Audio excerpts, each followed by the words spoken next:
On va filer à Moscou, retrouver là-bas notre ami et correspondant Dominique Derda. Bonjour Dominique, qui ce matin a choisi de nous parler d'une histoire étonnante et qui a ému la Russie tout entière d'ailleurs.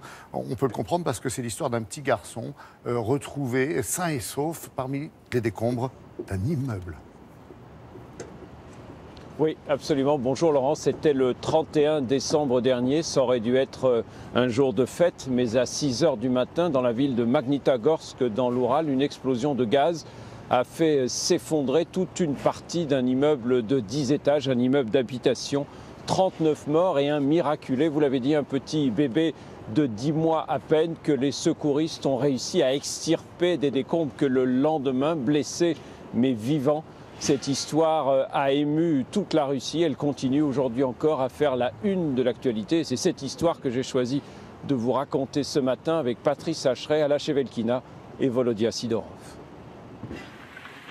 Vite, une couverture, crie l'un des sauveteurs. Des décombres de l'immeuble, c'est un petit garçon de 10 mois à peine qu'ils extraient avec d'infinies précautions. Il s'appelle Ivan. Il vient de passer 36 heures coincé dans cet enchevêtrement de fer et de béton par des températures qui la nuit sont descendues sous les moins 20 degrés. Un médecin lui fait une piqûre, un antidouleur et de toute urgence, on le conduit à l'hôpital. Il était 6 h du matin ce 31 décembre lorsqu'une explosion de gaz a provoqué l'effondrement d'une partie de cet immeuble de 10 étages dans la ville de Magnitogorsk, à 1700 km à l'est de Moscou. 39 personnes ont perdu la vie dans la catastrophe. Les parents d'Ivan ont bien cru que jamais on ne retrouverait leur enfant.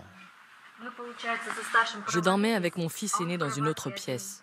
Après l'explosion, on a réussi à se dégager, mais Ivan, lui, il était tout seul dans sa chambre. On ne pouvait rien faire. Le père, lui, était au travail. Quand ma femme a appelé, je suis arrivé tout de suite. Je voulais indiquer aux secouristes de quel côté était la chambre du petit, mais pendant toute la journée, on ne m'a pas laissé approcher. L'enfant est dans un état critique, un grave traumatisme crânien, une jambe cassée, la mâchoire broyée, des orteils gelés. La décision est prise de le transférer à Moscou dans un hôpital spécialisé. Une semaine plus tard, sa mère a retrouvé un timide sourire. Ivan va mieux, ses jours ne sont plus en danger. La ministre russe de la Santé est là. Devant les caméras, elle vient offrir une corbeille de fruits et de chocolat. C'est le Noël orthodoxe. Les médecins estiment qu'il faudra plusieurs mois avant que le petit Ivan puisse à nouveau se tenir sur ses jambes. Mais il est tiré d'affaire. La famille bientôt sera à nouveau réunie dans un appartement tout neuf. Dominique, certes, on sait que les enfants sont particulièrement résistants, mais quand même, par le froid hivernal en pleine Russie, c'est étonnant.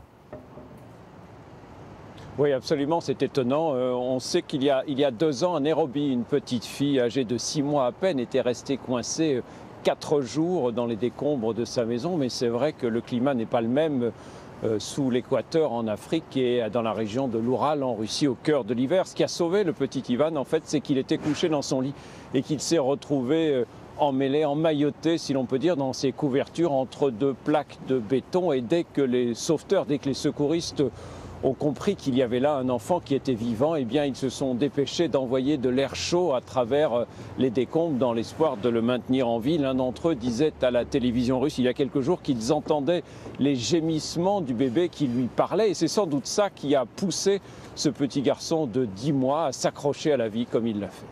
Merci beaucoup Dominique pour ce témoignage, cette histoire étonnante.